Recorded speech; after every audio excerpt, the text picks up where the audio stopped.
De retour dans Africa Newsroom, nos éditorialistes sont toujours avec nous. Et tout de suite, c'est le dossier du jour.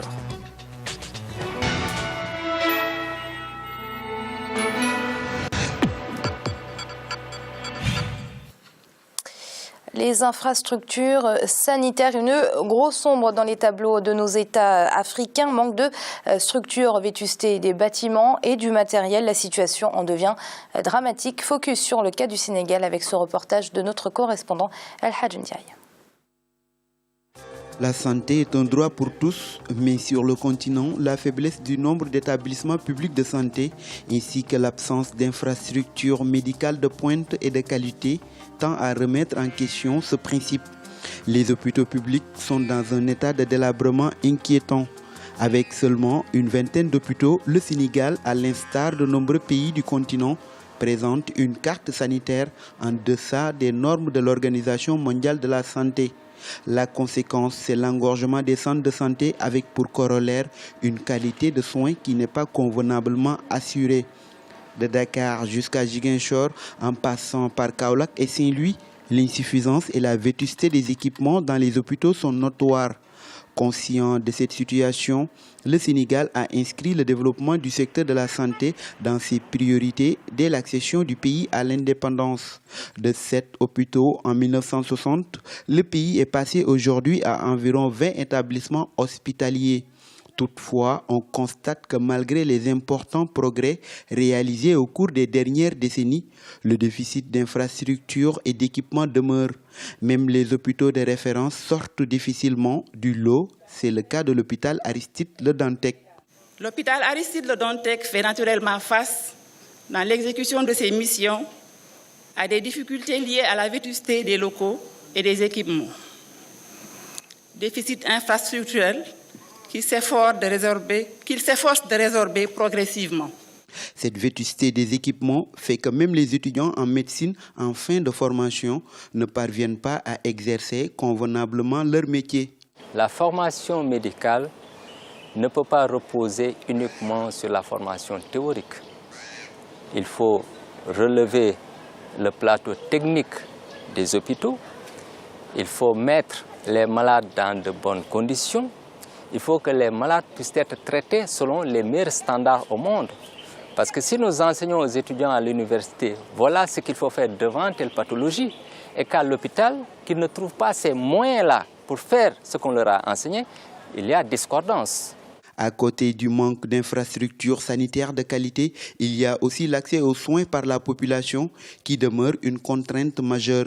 Les insuffisances sont notées au niveau de l'accueil réservé aux patients, à la qualité de l'hygiène et des soins, mais aussi à la maintenance des équipements médicaux.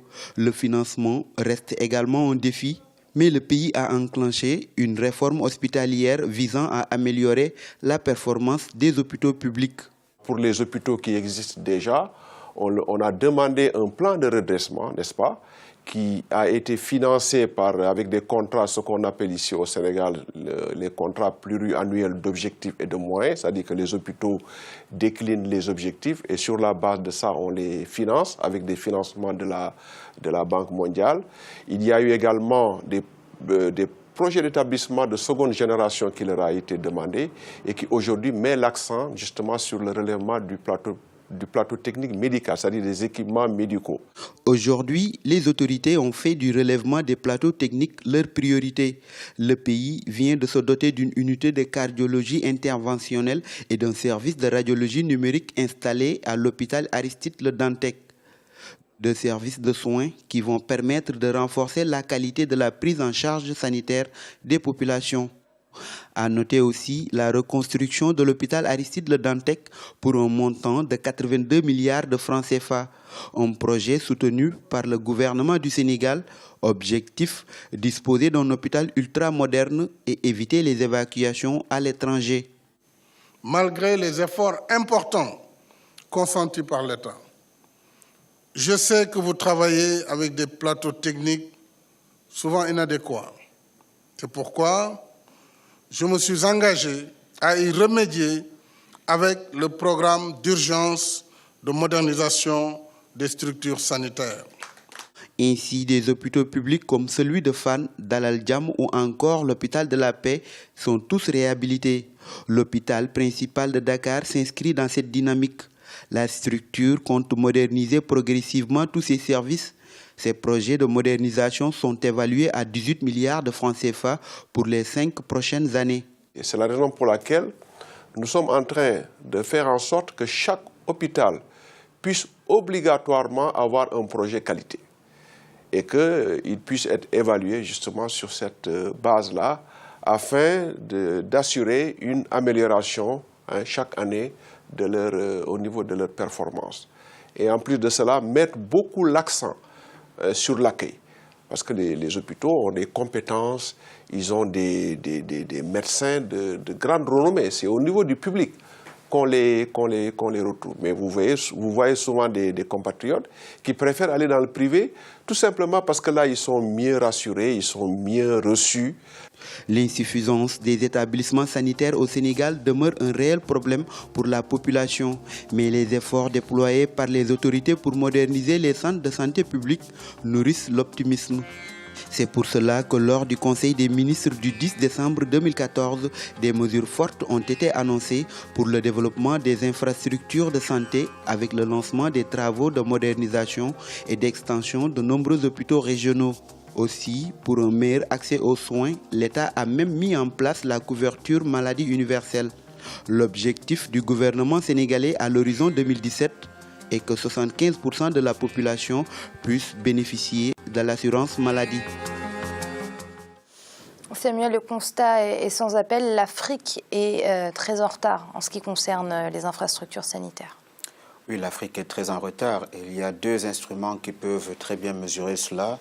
D'après les spécialistes, c'est d'abord le taux, l'espérance de vie à la naissance et ensuite le taux de mortalité infantile.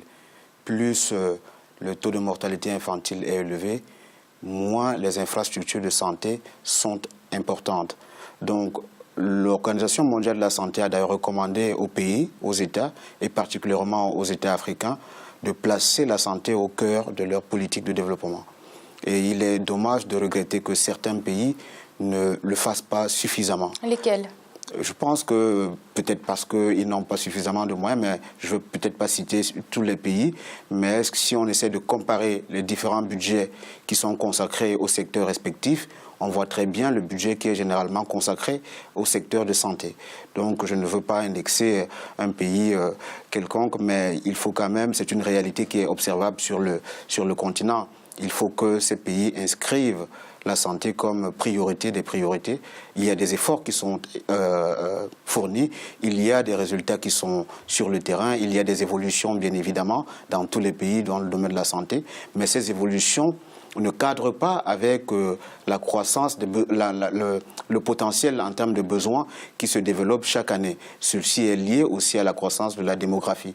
Plus la population croît, plus les besoins de santé se font ressentir sur le pays. Et donc il faut que ce secteur soit pris en priorité et le Sénégal fait bien de l'inscrire dans ses priorités. Parce que Gracie, en Afrique, en termes d'infrastructures sanitaires, on a un double problème. On a dans un premier temps le manque d'infrastructures, on l'a vu au Sénégal, une vingtaine d'établissements hospitaliers, c'est quand même très faible comparé à la population. Et puis on a d'un côté des infrastructures existantes, mais particulièrement vieillissantes et un matériel obsolète. Oui, tout ça, en fait, le problème, ce ne sont pas les infrastructures qui manquent, c'est surtout le financement, la gestion de ces établissements. On a l'impression qu'en Afrique, il suffit de dire on construit un centre de santé, un hôpital, on a les malades, donc tout va bien.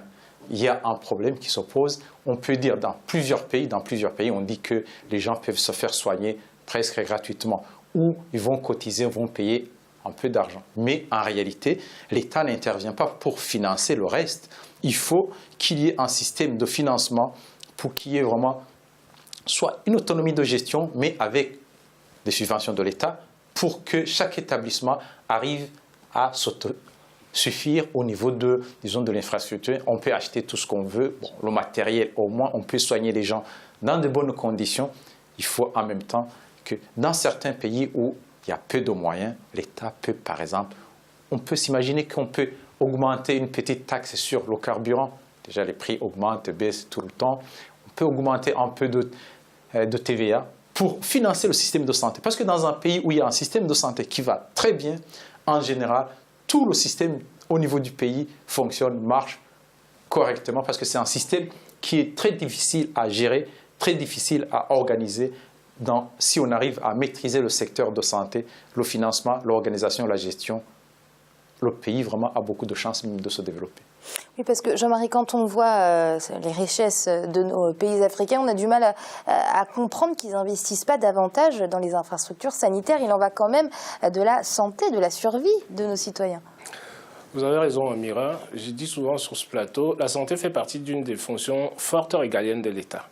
Et avec l'éducation, je pose toujours ma critique là-dessus en disant aux États africains, vous voyez, pour pouvoir faire développer un pays, la matière première, ce ne sont pas les capitaux. Les capitaux viennent après. Ce sont d'abord les ressources humaines que vous avez. Et ces ressources humaines-là s'entretiennent par quoi? Par le biais, si vous voulez, des stratégies sanitaires qui sont mises en place par les États. Malgré, si vous voulez, toutes les possibilités et les potentialités qu'on a sur place en Afrique, les autorités publiques n'arrivent pas à placer, si vous voulez, à hiérarchiser les priorités, si vous voulez, dans la population. Quand vous négligez le système de santé, ça voudrait dire quoi?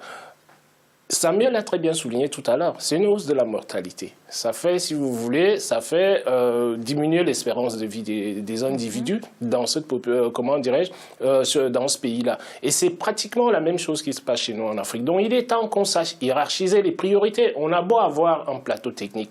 Là, nous venons de suivre le reportage sur le Sénégal. Le reportage sur le Sénégal nous montre quoi? Les 20 hôpitaux qui sont là. Ces hôpitaux-là sont, comment dirais-je, sont installé où? C'est situé où? Principalement dans les villes. Une stratégie sanitaire, c'est quoi? C'est un maillage territorial qui commence par les dispensaires pratiquement sur tout le territoire, les petits dispensaires. Quand un malade a une maladie grave qui ne peut pas se soigner dans les dispensaires, c'est dans ce cadre-là qu'on peut le remonter, si vous voulez, aux unités qui ont le matériel performant pour pouvoir soigner le malade. Et c'est ce maillage territorial-là dont il faut que nous prenions compte en Afrique, c'est que on ne peut pas construire les hôpitaux dans chaque coin, si vous voulez, d'un pays africain, mais essayons d'abord d'être inventifs, imaginatifs. Mettons en place un maillage territorial sanitaire qui permette, comment dirais-je, au domaine de la santé de fonctionner de manière opérationnelle. Le reste, bon, je ne veux pas revenir dessus, ce n'est pas faute de moyens.